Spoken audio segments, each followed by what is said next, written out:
Good evening, everybody. Welcome to Turfgrass Epistemology. My name is TravisShaddox. We are going to move very fast today.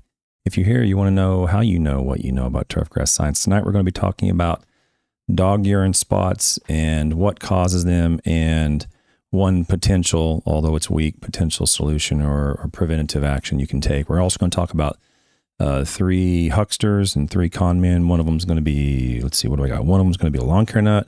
One of them is going to be how to a dog at the end. And then we have another one. I can't remember who it is at the very end. We have 2 articles, 1 website. Like, subscribe, consider being a member. Check out the store. Hit the bell icon. Next Tuesday, I have a comments and email show. It'll be the last show of the year. So if you want to have your comment or email considered to be read on the air, be sure to send it to me at TravisShaddox@gmail.com or text or phone and record your message at the show's voicemail 859-444-4234. I'm going to do all this with a cold in less than an hour. Here we go. The article is entitled, Lactic Acid is a Major Contributor to Dog Urine Injury in Cool Season Lawn Species. Now, for those of you who may are in lawn care or primarily lawn care, you're going to, if you go and look online, you go and look at YouTube, even if you go look at the university website, you're going to find a lot of information about dog urine prevention and cures and all these other things. Almost all of them are incorrect, including the ones at the universities. Okay, there's at least 2 universities I can show you right now that have documents on their websites that tell you why dog urine actually causes damage to the lawn, and they're not correct. So this misinformation is not bounded by just YouTube hucksters. It also actually occurs through some universities as well. But we're going to talk this, but the problem is, and why do we need to know why it causes it, or why do we need to know what's going on? Is because if we don't know what's going on, it's difficult to actually find a solution to it. A lot of people think it's the nitrogen in the urine. It's not all. I mean, there is a little bit, but not a lot. A lot of people think it's salt in the urine, which was myself for a long time. Come to find out, it's probably not a lot of that either. There's a little bit going on there, but nowhere near the major effect. The major effect is not coming from nitrogen or from salt. So we're going to read this, and we're going to find out exactly what's going on and then hopefully find a solution. Well, not a solution, but potential recommendations. This publication was by Chang, Wang, and Lee. These guys over in, I think it's in North Dakota State, I think. North Dakota. Some of them are from China, but I think there's one professor here from North Dakota State. And this was published in Crop Science in 2018, okay? Our top journal in 2018. Lawn damage from dog urine is problematic for people who love their pet as much as their lawn. Dog urine patches on home lawns are often attributed to soluble salts, whereas localized stimulation of leaf growth and dark green coloration around the patches are thought to be the result of nitrogen release from the animal manure. And that was me. You're going to see some salt numbers in this study, and you're going to see salt numbers that are well in excess of a safe limit. And that's one reason why I just assumed that it was probably from the salts. I never really assumed it was from the nitrogen. I only came across this nitrogen thing from YouTube, people saying that it was from nitrogen. That didn't make any sense to me because I've applied nitrogen at extremely high rates on turfgrass and not burned turfgrass. So when they say, well, there's a lot of nitrogen in the urine, that's what's causing the death, that never really sat well with me, but I didn't know. I just thought it was from the salts. Well, we were both wrong. Early investigation by Allard in 1981 involved the effects of pH, volume dilution, dog food additives, and time of watering after dog urinates. The conclusions was that larger volume or more concentrated urine caused more serious damage, whereas pH does not affect the levels of injury. So that was from 1981. They realized that the pH of the urine was not what was causing it. You're going to see the pH in this study as well. Despite the circumstantial evidence that salts from urine cause grass injury, there has been no research conducted to establish a direct link between a particular component of dog urine and the cause of injury to lawn grasses. The composition of dog urine is very complex and is affected by the dog's health, gender, diet, amount of exercise, and other factors. Major components of dog urine include ammonia, mineral salts, inorganic and organic anions, that's sort of vague, lactic acid, oxalic acid, uric acid, amino acids, creatine, protein, and auxin.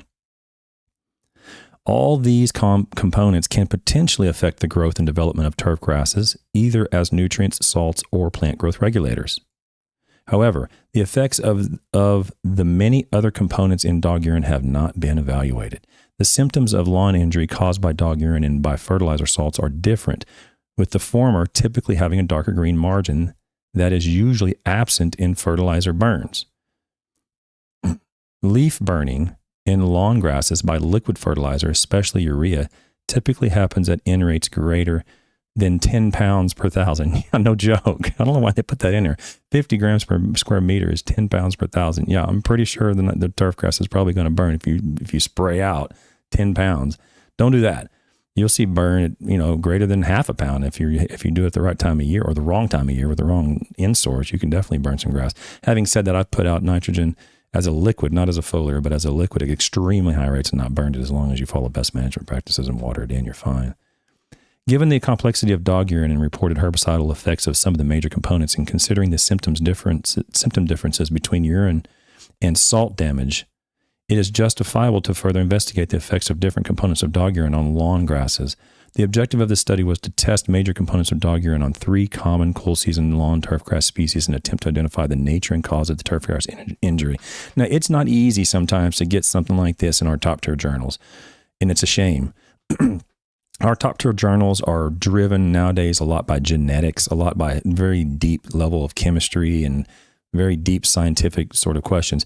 This sort of stuff almost never gets in, at least in my experience. A lot of the more practical work gets rejected. And it's a real shame because I love this stuff. You can tell by a lot of the research that I've done, a lot of it just real pragmatic, just practical stuff that people can use. I mean, we need to be able to use it as scientists too. I get it. Scientists are reviewing this stuff. Scientists are editing this stuff. I get that. But it needs to be used by people. We're not doing science in a vacuum. Someone's got to turn this into useful information. And we get such a high level, granted science needs the high level stuff. I get that. But a lot of these journals are so far beyond any useful information that a practitioner can even use or understand. It's a shame. And so I'm glad to see stuff like this get in. So kudos to the authors here for getting this in and the editors and reviewers for reviewing it and getting it in. Yeah, Shane, one of the comments in the chat is by Shane Vids. It says female dog urine is the culprit, male not as big an issue. They're going to talk about that in here, Shane. It's a good comment. I think that's there's a lot of people who believe that as well. Spoiler alert: it doesn't matter the urine from whether it's a male or female. They do test that in here. However, your point is made in the context of the manner in which the sex of the dog actually does urinate. So male dogs urinate in a different method than female dogs. That's typically, it seems to me like the evidence is indicating that that's what it is. So not necessarily the components of the urine itself. So you are correct, but it's not the components of the urine, it's the method in which it's released. Materials and methods: urine sample collection and analysis. Dog urine was collected at Cootie Pet Store in Haidian, Beijing. Okay. Oh, I'm sorry, I'm going to butcher all these Chinese names. I'm sorry, I don't mean to. By placing clean stainless steel pans under the dog cages, 4 dogs of 3 breeds, a poodle, a chow, male and female, and border collie were included for the urine collection over a 1-week period. The dogs were fed with bridge pet, a type of food, and zeal lamb risotto, again, a natural pet treat company type of food, and were in good health. Whenever available, urine was transferred with a 10 milliliter syringe from the collection pan to 25 milliliter capped test tubes. The samples were stored in an ice box during the short transportation to the laboratory. Once in the laboratory, pH electrode conductivity tests were made for each urine sample, and then they tested all these things. Now, imagine this, guys and gals. You're a lawn care operator, or you're a turf manager, whatever the case is, and you're going about your day doing your business. There's a whole nother section of the industry who does nothing but this stuff, who has people collecting urine from animals to support you and your endeavors and your prosperity in the turfgrass industry. So don't fall into the assumption that a lot of these professors are just doing this and they're just doing students and they're following T&P packets. Yeah, we have to do all that stuff to keep our job, but there's a lot of people who are doing a lot of disgusting stuff to help us out. That's these guys. Turfgrass response to urine components, the methods. 3 cool season turfgrass species, the Kentucky bluegrass, perennial ryegrass, and tall fescue, were seeded in plastic pots. 4 months into maturity after germination, the grasses in the greenhouse were treated with chemicals representing major components of dog urine, which are urea, uric acid, lactic acid, creatine, bilirubin, I don't know how to pronounce that, either separately or in combination with indole 3-acetic acid or kinetin. I don't know how to pronounce these words, sorry. All chemicals except urea were an analytical grade purchase from Sigma Aldrich. The components were applied as a water solution to the grass surface using a handheld atomizer sprayer. The spray volume was 30 milliliters per pot, which is comparable with the amount of dog urine. So they applied it in relation to the amount of urine that would be typically, a dog would usually excrete. A mixture solution containing urea of 20 grams per liter and ammonium sulfate at 10 grams per liter was used to simulate the levels of salinity and total in the dog urine. That's going to become important because they're separating out these factors, and that's how they simulated the salinity and the nitrogen in the urine, or in the aliquot that they put on representing the urine. This amount of urea in the solution was equivalent to the average level of urea nitrogen in dog urine. The amount of ammonium sulfate provided comparable total salinity in dog urine based on the EC level around 15 decisiemens per meter. That's high. So to give you an idea of turfgrass damage, generally anything above 2, you'd expect to see damage from salts. And that's one reason why I just always assumed it was probably from the salts, because anything greater than 2 decisiemens per meter, generally we're going to see some phytotoxicity. And you'll see in this, they're up there like 10, 15 decisiemens per meter, and that's quite salty. But come to find out, that's probably not the culprit. At the 30 milliliter spray volume, the amount of nitrogen applied was 10 grams per square meter, which is 2 pounds per. This is 2 pounds per thousand. This 10. I don't know what that was going on there, but okay. The phytotoxic levels were evaluated on the basis of injury at 2, 7, 14 days after treatment using a 0 to 100 visual rating system. The stimulating effects, such as growth and color of the urine components, were qualitatively evaluated on the basis of growth, vigor, color compared with the untreated control. So that's one study. That's how they measured that in that particular study. Now, the turfgrass response to different concentrations of lactic acid. Now they looked at all these sort of components, and now they're going to look specifically at lactic acid. They didn't really have a good segue into why they're doing this. Unfortunately, they just went right to it.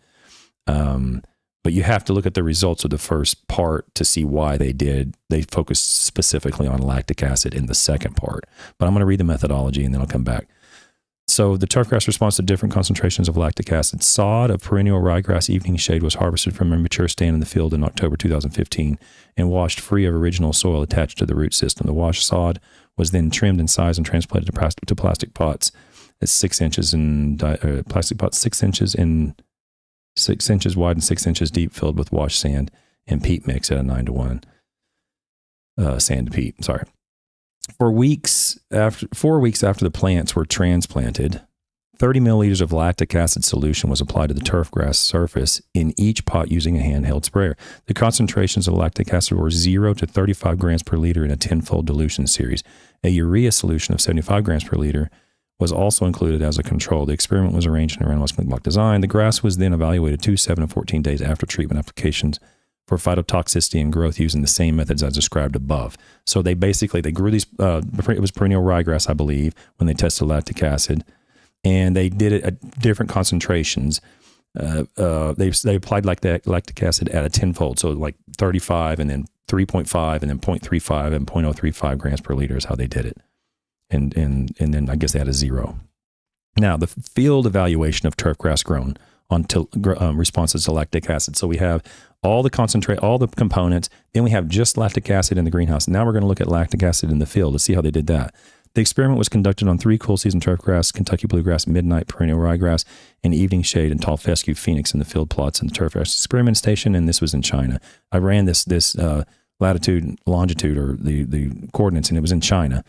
I don't know why they didn't say it was in China, but that's where it was. The lactic acid was applied at 3.5 grams per liter with a spray volume of 1.3 liters per meter squared. To estimate the equivalent injury caused by urea and the urea injury equivalent, a series of urea levels at 25, 50, 75, 100, and 150 grams per square meter was applied. Those levels are all within the range of normal applications of nitrogen. And then you kind of get into 100 and 125, you kind of get up there in the 2-pound rates of ranges of 1 and 2 pound ranges of nitrogen. So it's a little high on that end, but those are all are consistent with what you'd expect from nitrogen applications. And an untreated control was included. Turfgrass quality, phytotoxicity, and image analysis were conducted at 7 and 14 days after treatment. Turfgrass quality was then evaluated on 1 to 9 scale using the NTEP with 6 as a minimum. Phytotoxic levels were evaluated using the 0 to 100 rating system for weed and crop herbicide research using this methodology. Digital image was used. The digital pictures were used or were measured in or analyzed using ImageJ. And I've mentioned ImageJ before.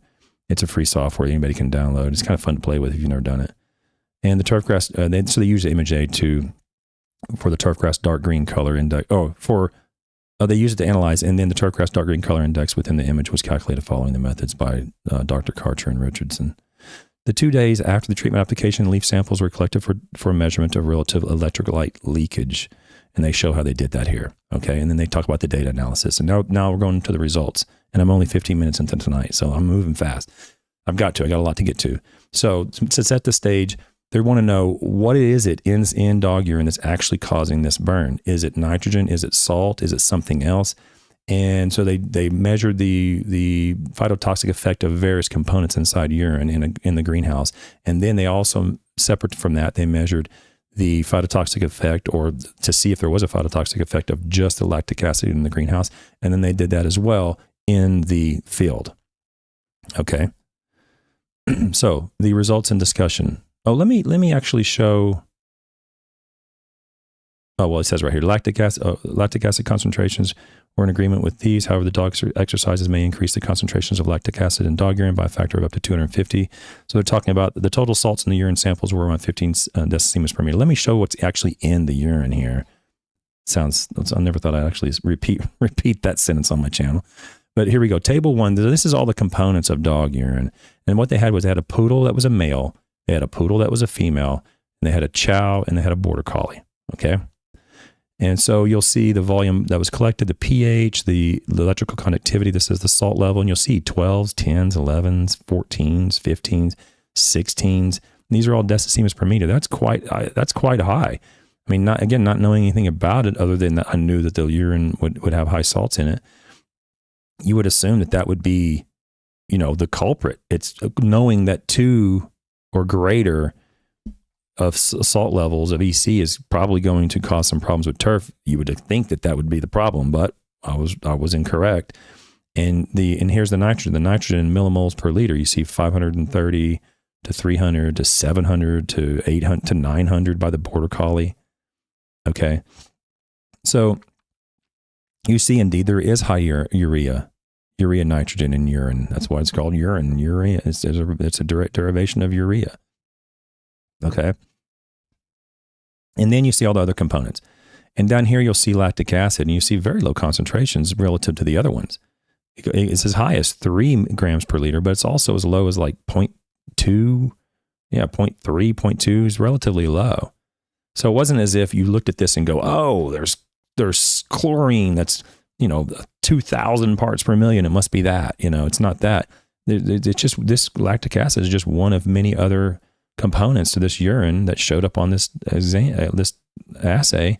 And you see creatine and other things in here as well: magnesium, potassium, sodium, all these different things. Okay, and they want to know, well, what is there any way to know specifically what this is? And the only way is causing the problem. And the only way to know that is to look at these individually.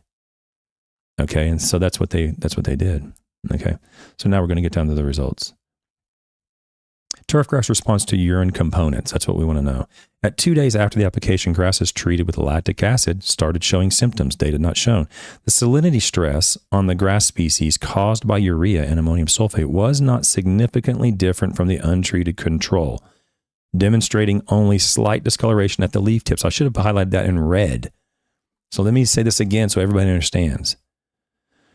On the turfgrass response when they're testing all the urine components in the greenhouse, it says the salinity stress on the grass species caused by urea and ammonium sulfate was not significantly different from just nothing at all.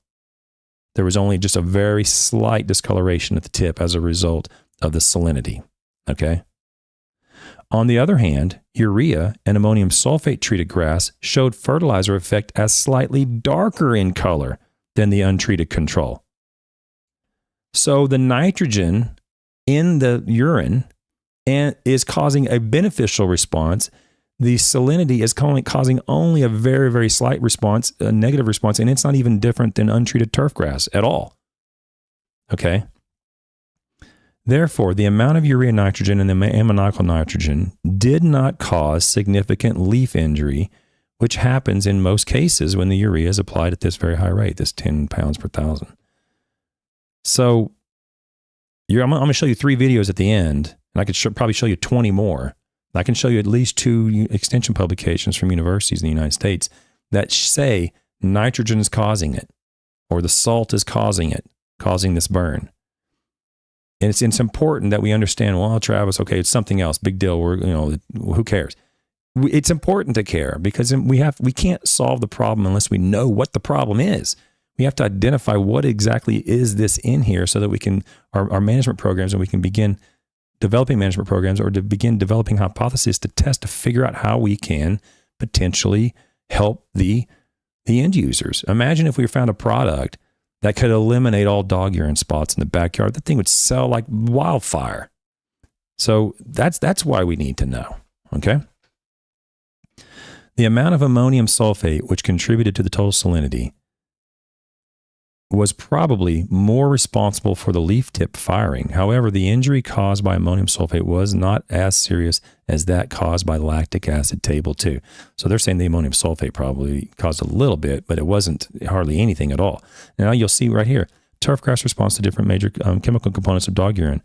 And you'll see you have Kentucky bluegrass, you have the phytotoxic effect, and then you have the beneficial effect. So the phytotoxic effect would be a negative response, and the stimulating effect would be a positive response, a greening response.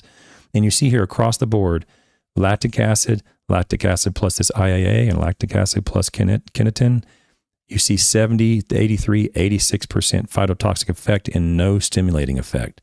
Whereas with the urea, you see a very slight phytotoxic effect, but you see a stimulating effect every time you apply nitrogen, and only a very, very slight negative tip burn, a little bit, just not, it's like I say, it wasn't even different than the untreated turf grass.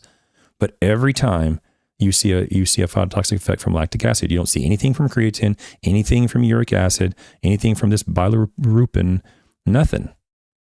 Okay, you don't see any phytotoxic effect at all from anything else other than lactic acid and any combination of lactic acid. Okay. And again, with the exception of a very, very slight, insignificant, statistically insignificant effect from the urea, you see a slight negative. That's it. So this is pretty clear evidence that it's a lactic acid effect in the urine that's causing this from this first part of this study. Lactic acid treatment caused serious leaf burning regardless of the addition of phytohormones. The injury did not show recovery 2 weeks after the application. The grass eventually died, indicating that the treatment effect was not simply a leaf burning down, but rather systemic. So this is going to become important at the very end. I'm going to read another article, and they're going to talk about, because now there's some evidence to indicate how it's functioning. Now we can maybe start to look at preventative practices, how we can prevent this if we know how it functions. That's going to become important. The treatments containing uric acid, creatine, and bilirubin alone did not show turfgrass injury nor observable growth stimulation. So we're going to go now to the turfgrass response to different concentrations of lactic acid, which is right here in this table. As shown in Table 3, lactic acid at the concentrations found in dog urine results in slightly to serious injury to perennial ryegrass. The dilution effect was in agreement with an Allard 81 paper, where 3 times where 3-time dilution changed severe injury on perennial ryegrass to a fertilizer effect. In this study, 10-time dilution caused injury levels changed from 80 to 15%. And what they're talking about here is a 10 times dilution is from 80 to 15. So in other words, you can look at it like this. If the dog urinates, what was the volume of the urine? The volume of the urine was like 10 milliliters. So if you dilute it by 10, you put out 100 milliliters of water or a urinator, you're going to reduce, this is not exactly apples to apples, but you can think of it that way. You're going to reduce the potential phytotoxic effect from 80% to down to 15%. If you do another 100 milliliters, you might reduce it to 0. So in other words, you don't need to go out there with a fire hose and wash it down. You just need to go out there with a little hose and rinse it off, and you're probably good. They're not going to show that. I'm just saying that you can infer, you can deduce from this some sort of rational thought using these sorts of data. You don't need to go out and buy a bunch of stuff. You can just wash it off, just dilute it down. That's all you got to do. Okay. The variation of lactic acid may partially contribute to the different levels of dog urine injury observed by homeowners. The urine amounts, as well as the urination behavior of dogs, male versus female, also contribute to the variation of the levels of dog urine injury on grass. However, even at a relatively low concentration of 0.35 grams per liter, lactic acid still caused much more severe injury than urea did at concentrations normally found in dog urine. And at 0.35 grams per liter, lactic acid caused turfgrass injuries similar to that caused by urea at 75 grams per liter. So in other words, there was a little bit of damage from the nitrogen application, a little bit. It wasn't different from the control. But even at very, very low levels of lactic acid, that was comparable to that. That was comparable to the damage caused by nitrogen. So it's the lactic acid. Something about the lactic acid is actually causing this phytotoxic effect, and it appears to be systemic. Now, field evaluation of turfgrass response to lactic acid. Lactic acid at the concentrations found in dog urine caused significant injury in Kentucky bluegrass, tall fescue, and perennial ryegrass, all of them. Okay? I'm not going to read through this table. I don't have time tonight. But here's most of the data, comparisons of grass injury levels and so forth. You can see the quality with lactic acid, untreated. Quality goes from untreated at 7.5 to with lactic acid to a 2. Basically, it's almost dead. Okay, you can see it in the dark green color index. You can see it in the phytotoxic concentrations. See it all across the board. July or October, doesn't make any difference. Every time you do it, untreated's at an 8 at the beginning on the quality, and it ends up at a 3 when you apply lactic acid. Okay, pretty clear. All right. We continue. From the regression equation of urea injury, it was calculated that the levels of lactic acid injury were equivalent to 138, 124, and 42 grams per meter square of urea. And so that would be extremely high levels of urea. That would be 10, 20, and like greater than 20 pounds of nitrogen of urea. So in other words, you could probably kill it with urea. You could probably see the same damage with urea, but you'd have to apply ridiculously high levels to get this equivalent level of damage from just that, the normal level of lactic acid in the urine. The equivalent urea levels were much higher than what? The equivalent urea levels were much higher than would be added from a dose of normal dog urine on an area of similar size. The results demonstrated that lactic acid in dog urine could cause enough herbicidal effect on 3 cool season turf grasses more consistently than the total salts would. The increased level of relative electrolyte leakage in the injured grass leaves suggests that lactic acid damaged cell membranes similar to herbicides acting as inhibitors of photoporphyrin, whatever that is, oxidase, or a photosystem 1 electron diverter. So they're saying that the turfgrass response from lactic acid is very similar to a herbicide. Okay, I don't know how to pronounce all those words, but they're saying it's essentially a systemic leaf herbicide is what they're saying. That's the way it's acting. That's important to know, because now if that's the case, then we can start to develop management practices. Although the experimental design of the study did not allow statistical comparison among 3 cool season grass species, the results suggest that Kentucky bluegrass was more susceptible to lactic acid, followed by perennial ryegrass. So if you've ever seen that, you're going to see them all damaged, but if you have Kentucky bluegrass, it appears to be more sensitive than perennial ryegrass. And apparently those are more sensitive than tall fescue, apparently. Because the herbicidal effect of lactic acid is similar to that of glyphosate, knowledge accumulated from weed resistance to such herbicides may be used to improve the tolerance of turfgrass to lactic acid. If I could find these authors, I'd give them a hug. Seriously, something so simple in a very, very high level journal can be extremely useful. They're saying the response was very similar to glyphosate. So we might not have to go and reinvent the wheel and try to redo all this research. We can just go look at the glyphosate research and see what's been done in the glyphosate research literature and start working through that literature to develop a hypothesis to test this, to see if we can prevent it. Flushing with water should still be appropriate for remediation of dog urine. Flushing with water should still be appropriate for remediation of dog urine. Notice it doesn't say flushing with water in potassium humate, flushing with water in some product you bought off of Amazon, Flushing with water in some product that you helped develop with some company. You just got to flush it with water. And that's what we're going to see on the videos at the end. However, because lactic acid acts faster and lasts shorter than salts, flushing should be done immediately. Neutralization methods should be explored for lactic acid since it is a moderately strong acid. Finally, since diet affects lactic acid concentrations in dog urine, formulations of dog food need to be researched to reduce excreting of lactic acid. Dog owners should also adopt different dog exercise schedules to alleviate the lactic acid problem on lawns because exercise patterns affects concentrations of lactic acid in dog urine. Now, you'll see on YouTube, you can just go Google it right now. You'll find 15, 20 different videos. Oh, your dog should eat this to lower the protein because it's the nitrogen that's causing the problem. Your dog should be on this diet to lower the nitrogen level, to lower the salt levels. Well, imagine all these dogs. We're feeding them all this food because somebody on YouTube said we need to lower the protein to lower their nitrogen because the nitrogen is causing death on the lawn. You know, I don't know if we're harming the dogs or not. I hope we're not.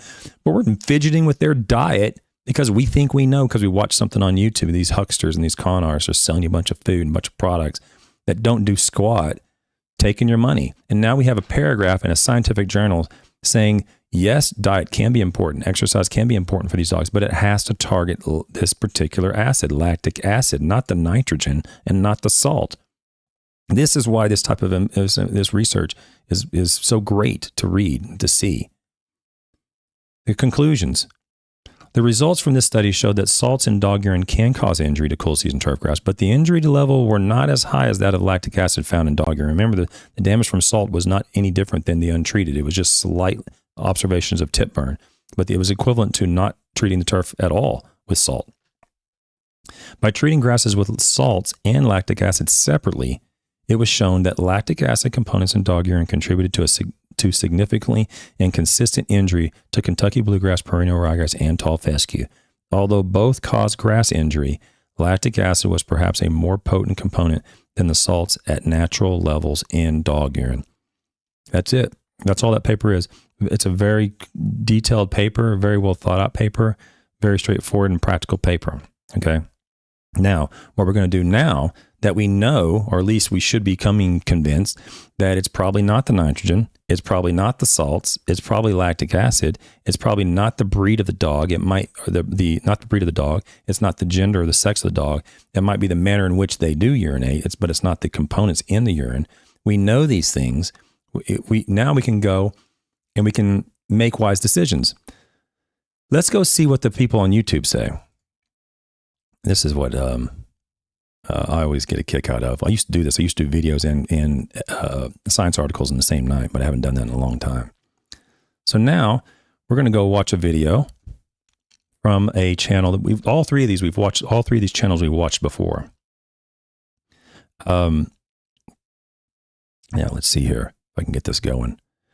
This one comes from a channel called The Lawn Lover. And it's entitled "Stop Dog Urine Spots from Ruining Your Lawn Now." We're not going to watch the whole thing. We're only going to watch clips of this. If I don't have time, I have another article I'm going to go over, and then we're going to talk about a potential product that might actually be helpful. Even the authors say, you know, not so fast, but it's possible. Here we go. Stop Dog Urine Spots from The Lawn Lover. The urine from dogs causes brown spots in your lawn because it's rich in nitrogen. Okay, so now we know that's not true. Now, I don't fault him. Don't jump on this guy because you'll see the same exact thing on university publications. You'll see the same thing, but that's not the case. Okay? When introduced into the lawn in concentrated amounts, like when a dog pees, this amount of nitrogen can cause those dreaded brown spots. This can also be made worse. That's the reason that always confused me. It won't. I mean, you have to understand some of the crazy things I've done with nitrogen in the name of science. You have to do silly things to get grass to burn just from the nitrogen. I mean, you have to really pound it out there. I'm not talking about from the salts of granular fertilizer. You make a spill or something. I'm talking about typical applications, but excess of, or maybe you double or maybe quadruple. You don't see these burns, but they're convinced that the nitrogen would burn, and that never set with me. I never believed that at all, but I did believe that it could be from the salts. So both these guys and myself were incorrect, but I'm not trying to sell you something. Worse if your dog prefers to use the same spot of your lawn to do their business each time, which makes it a difficult issue to correct. Canine corrector is a unique blend of microbes, humates, enzymes, and surfactants used to neutralize the dog urine to prevent those unsightly brown spots in the lawn. So here we go. The urine is the nitrogen in the urine's killing it. Buy my stuff. Canine corrector from, I guess, a company called Turf Titan. So these are hucksters. These are con artists. These are the charlatans who are making a profit on our ignorance. I was ignorant. I didn't know exactly why this urine was causing this damage. I assume most of the people probably were. Now we're not. Now we know. It's the lactic acid. There's nothing about neutralizing anything. This product, it didn't need to neutralize it. All it needs to do is be washed off or diluted by a factor of 10. And if you can dilute it by a factor of more than 10, then great. That's all you got to do. That's what the paper showed. The reduction from the toxic levels to the non-toxic level only took a matter of, it was a factor of 10 in terms of dilution. So I guess it'd be 100. 10, the first step, and then the next 10 would be 100 from the beginning. I guess that's how they did it. I have to go back and look at the paper. Okay.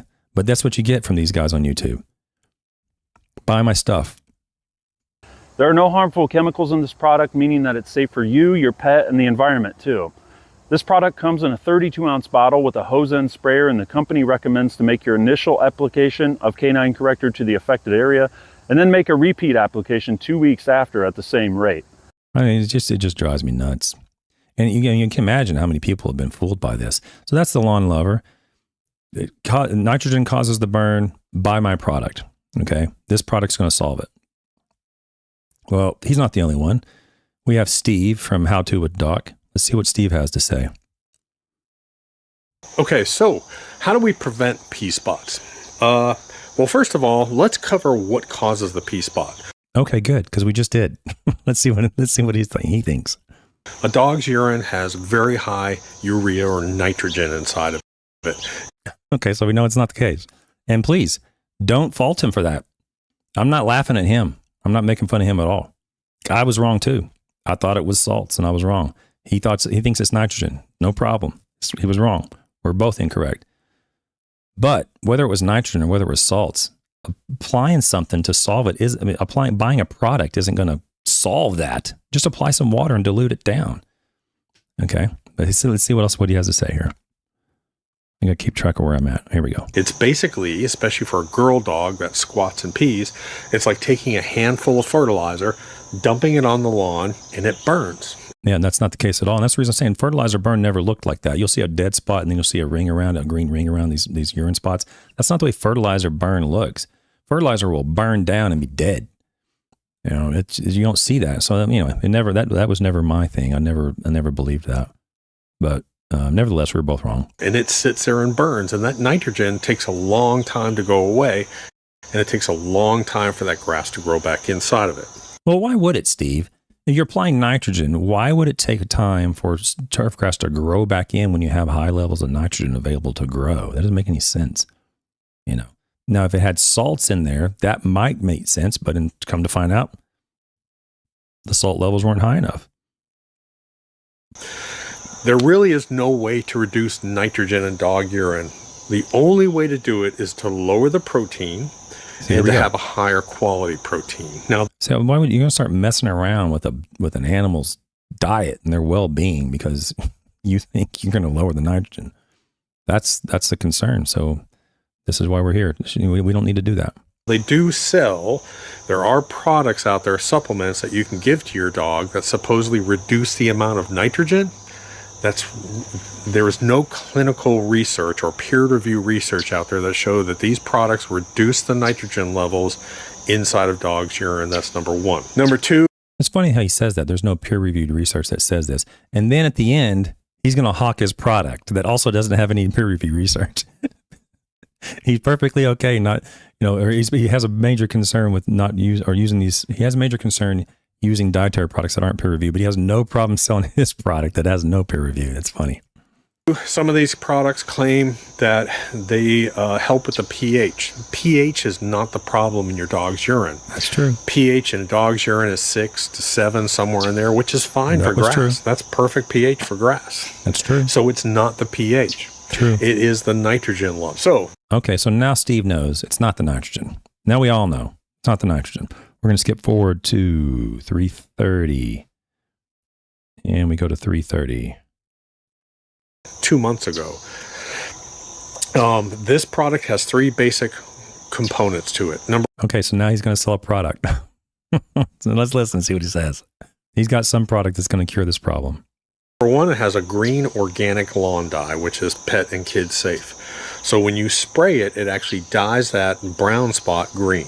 Number 2, it has liquefied gypsum, as much as you can liquefy gypsum. And what does the gypsum do? The gypsum will help pull any excess salts out of the soil. I'm so tired of hearing this nonsense about gypsum pulling salts out. Gypsum is a salt. I don't know in what sort of clown world we ended up in, but all these people saying apply gypsum for salt, it's going to pull salts out. Gypsum's a salt. It's going to increase salinity. It's going to increase your salt levels. It's ridiculous. Don't do that. But what it also does is it breaks down that clay structure a little bit, loosens it up so that you can flush out that nitrogen. Oh God. I don't have it ready, but I'm going to try to find it. What was the BS criteria? It loosens up your soil. I'm going to try to find it. I wasn't prepared for this, but I think I know where it is. Found it. Okay. I lost it the other day, but I found it. Gypsum loosens up your soils. Let's see what I have it. Let's see. Right. Oh, well, that's soil structure. I thought I had loosens up your soils. Well, this increases soil structure. I don't have loosens up your soil on this thing. Or breaks apart soil. Oh, I got to add that. I don't see loosens up your soil. Maybe I'm missing it. So it's not on the BS criteria. So he got lucky, but I'll have to add it. I'll have to add that to the BS criteria. Gypsum loosens up your soil. I mean, you find some people say gypsum will help flocculate your soil. And then you find other people, gypsum will help disperse your soil and loosen up your soil. Just, if you don't know what you're talking about, just go read a book, man. Gypsum's not going to break apart your soil. Gypsum's not going to loosen up your soil. Okay? It's not going to happen. But according to Steve here, it's going to happen. So don't buy gypsum. His product has a dye in it, which whatever, it colors the grass green, that's fine. And it has gypsum. So gypsum's going to cure the dog pee problem. The third thing it has is it has a surfactant. Okay, and what does a surfactant do? A surfactant keeps water from running off. It helps water penetrate that soil to flush out the nitrogen. So, well, that might be necessary in unsaturated soils. If you had an unsaturated soil and you needed to wash it out, then that might help. Otherwise, it wouldn't help. Just put your water hose on it, spray it off, and save your money. That's all you got to do. Now, the next thing he says is at 8:45. I want to finish this off at 8:45, then we're going to go to the king of BS and nonsense in lawn care community. Oh, it's 8:15. Sorry, here we go, right here. So remember, there is no magic cure. This is just a little, how do I call it? This is sort of a little Band-Aid to help cover this up. It's on Amazon. It comes in a 32-ounce, a large 32-ounce bottle. I think it's like $18.99, including shipping. So yeah, so give me your money. 32-ounce bottle for $20. It's going to solve your dog. He didn't say it would solve it, but you're going to buy this product and spray it out, and this is going to help. You know, they know their depravity knows no bounds. Now let's go to the king of BS, nonsense, and pseudo salesmanship, Mr. Alan Hain. Let's see what he has to say about dog urine spots. And it's right there. Right there, that's dog pee. And again, we have a path right here, so it may not be from our employees' dogs, but you can definitely see here where a dog has peed, but the middle has died. And that's because the pee was too strongly concentrated right in the middle and killed it, but around the edges, the urea was not too strongly concentrated and caused a flush of growth. Okay, so now, again, don't fault him, because there's scientists who think the same thing. We now know that's not true. We're going to skip ahead and see. That's fine not knowing. I don't have a problem with people not knowing. We're here to learn. But let's see what he has to say about curing this problem. On at his place. One of the biggest questions that I get is, how can I stop my dog's pee from burning my lawn? And it's one of those things that, listen, if you're not going to be on top of it, there really isn't a way to stop it. But if you're somebody that can be on top of it at least somewhat, we're going to show you some ways that my business partner Josh has used to not only help to repair the lawn at his place, but also to prevent further damage. And that's Okay, so that's what it is, prevent damage. And hey, I'm all for business people throwing stuff on the wall and seeing what sticks. Because if someone finds something we can spray in our backyard that removes, or doesn't remove, but prevents turfgrass burn from dog urine, believe me, that would sell like hotcakes. You couldn't keep enough on the shelf. It would just fly off the shelf. Okay. So I don't have a problem, exploring options. I'm all for that 100%. But let's see what he's discovered. Here's his business partner has discovered in prevention of dog urine to damage to turfgrass. Well, you're just in luck because I need to make more. But what I found is I just used an old Brita filter that I've reclaimed. So it's pretty much empty. Need to make some. So you got Humic 12 and RGS. Humic 12 and RGS, man. Give it to me, baby. Humic 12 and RGS. That's going to solve all our problems. So Humic 12 and RGS. Let's see how much he puts in.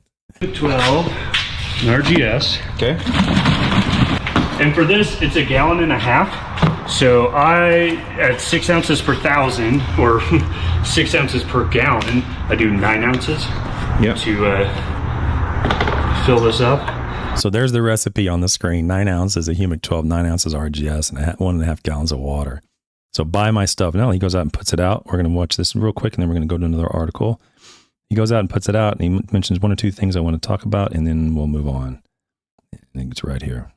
All right, so then you go to the spot that you went. So I just kind of keep a good idea, and then I just juice it up like this. And that's it. And then you're good. Yeah, that's it. And so you can see I used about 1/5, quarter of the bottle or so. That's it. So he watered. As soon as his dog went, he sprayed something on. Now, the I don't know, the scientist or the skeptic would say, well, what would happen if you just put water on there? The same thing would happen if you just put water on there. You don't need to buy all this other stuff. Humic 12 and RGS. Buy my stuff for $100 a bottle or whatever he charges.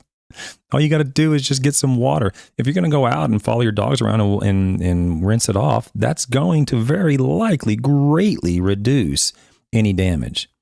Okay. So we're going to finish this off in the last couple of minutes we have here with another article by the same authors. It's a practitioner's article, and then I'm going to show a product at the end. And this particular article, it's going to be a little bit sketchy here for a second until I get it all on here. This particular article was published in the Golf Course Management magazine in 2021, and you'll notice it's the same authors.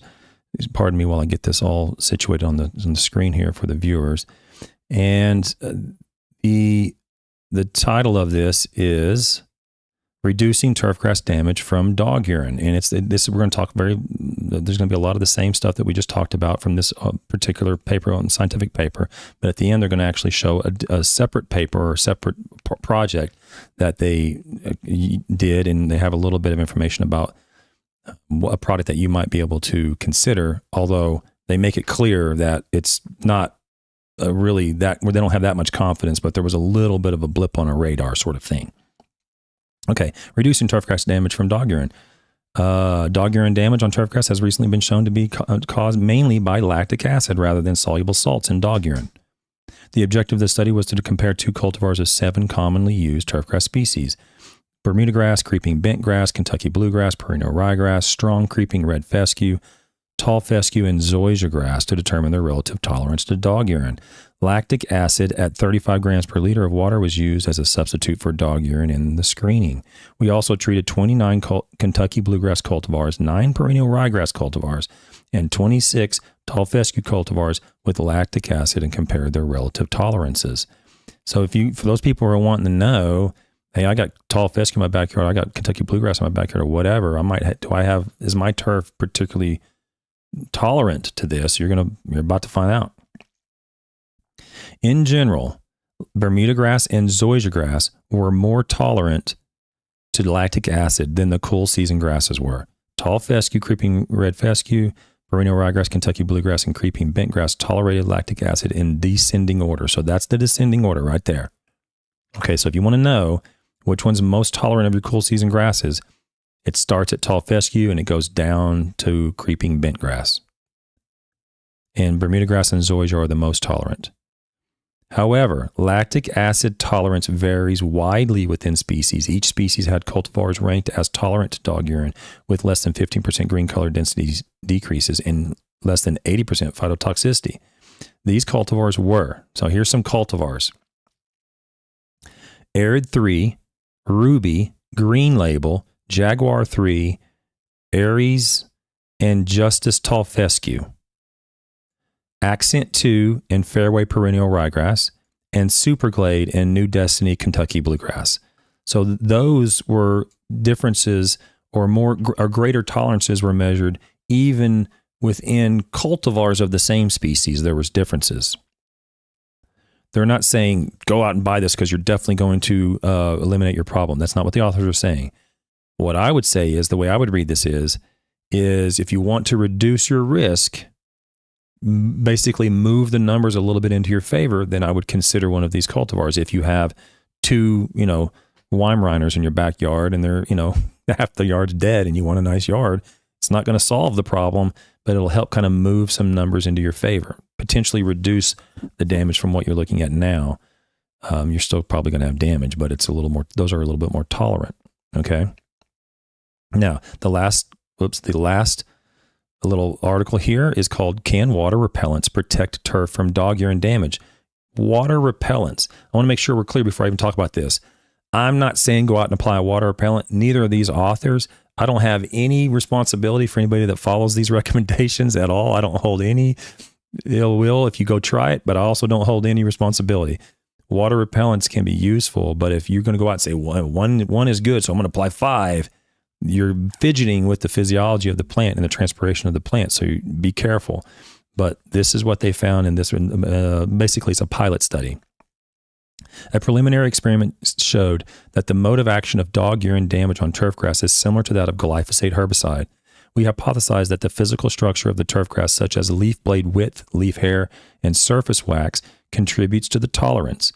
We also expected that applying waxy substances to grasses may prevent penetration of dog urine into the leaves. Our objective was to evaluate whether different water repellents protect cool season turfgrass species from dog urine damage. So there you go. The reason why that first paper was so important is because we didn't know what was going on. Now we know. Now we can start developing, logical steps to come up with a solution to you all, basically. Momentum Creeping Red Fescue, Abbey Kentucky Bluegrass, Majesty 2 Perennial Ryegrass, and Faith Tall Fescue were selected for the study because of their sensitivity to dog urine. On November 15, 2019, these cultivars were seeded to plastic pots and maintained at 1.9 inches in the greenhouse. On March 13, 2020, each cultivar received an application of 425 milliliters per square meter of the water repellents Transfilm, Rain-X, which is what you put on your windshield, Moisture Lock, Wilt Stop, Wilt Proof, and Encase Anti-Transpirant. So they looked at all these anti-transpirants as a means to repel the urine from actually sticking on the leaf, because there seems to be some evidence that it needs to stay on the leaf to be absorbed by the leaf because it reacts or behaves very similar to glyphosate. At 1 week and 2 weeks after the treatments, artificial dog urine, coyote urine, and a control were sprayed on the treated cultivars. 1 week after the first treatment, creeping red fescue, Kentucky bluegrass, and perennial ryegrass were injured by all urines. Tall fescue was not injured by the coyote urine. The water repellents did not protect against urine damage in tall fescue and perennial ryegrass. In Kentucky bluegrass, the only difference was between the wilt-proof and the Encase Anti-Transpirant, but neither differed from the untreated control, so nothing really happened there either. Protective differences in water repellents were seen only in creeping red fescue, which is more tolerant than the other species. So there was one benefit that was shown using a protective anti-transpirant, but it was only on creeping red fescue. Similar results were seen 1 week after the second urine treatment. After the second treatment, use of Transfilm resulted in better visual turf quality and creeping red fescue, although results with Rain-X were similar. The results confirmed those from the previous week. The recommended rate of Transfilm protected the recommended rate of Transfilm protected the turf up to 2 weeks after application. This is why we do research for you guys. Okay? To come up with real solutions to real problems. Not get on YouTube and try to sell a bunch of humic 12 and, humic acid, potassium and RGS and whatever else it is, trying to make a buck, conning people to buy seer stones. Okay, so let's look at Transfilm. Transfilm is from PBI Gordon. I want to fidget with the screen again real quick. Transfilm is an anti-transparent from PBI Gordon, and I'm not recommending it. I don't have any say in this one way or the other, guys and gals. I just wanted to show you what it was that they were using, okay? If you choose to go out and do it, then that's on you guys. But it is a anti-transparent, and I'm just going to read here from their website. It creates a water impermeable layer to protect the plant. What it is, Transfilm, an anti-transparent, coats leaf surfaces with a clear glossy film that provides a water impermeable layer to protect the plant and decrease the rate of transpiration. So you start fidgeting with transpiration, you're going to start fidgeting with heat. So that's the reason I'm saying I don't hold any responsibility for anybody that goes out and tries to do this. You start fidgeting with the plant's ability to cool itself off. Who knows what will happen. You want to stay within the labeled rates to see, to make sure everything's safe before you start going crazy with stuff like this.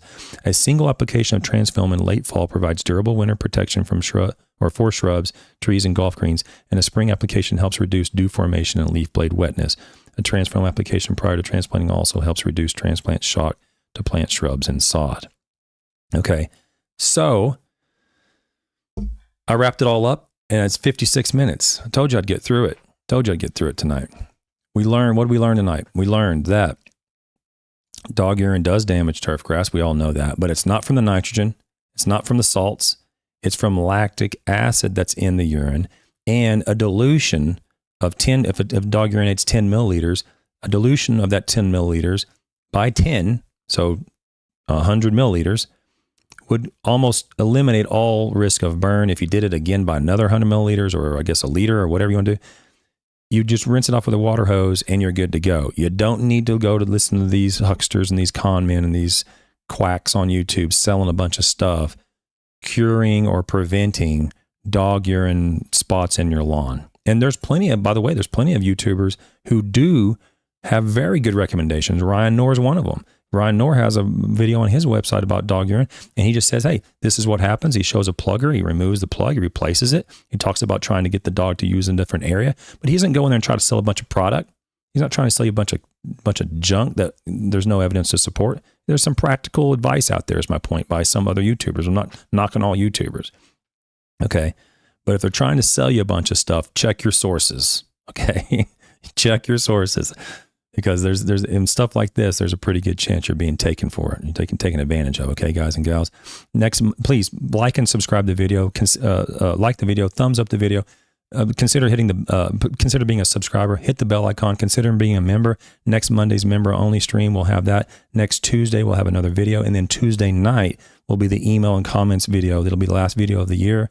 So if you want your comment or your email considered to be read and me to answer your questions on air, I'm not going to swear I will. But if you want to throw it in the box or the hat for me to pull out and see what questions and comments I address, send them to me on the voicemail at 859-444-4234 or send to me at TravisShaddox@gmail.com. Any questions? I wasn't following the chat. I don't see CVO Hobo. I think he needs more micros than our. I think he needs micros that are more micro. People like that, I guess. They're more micro. You go back and watch a video. Last Tuesday, there was a video. It was funny. It's like saying this earth is more earth than that earth. It's silly.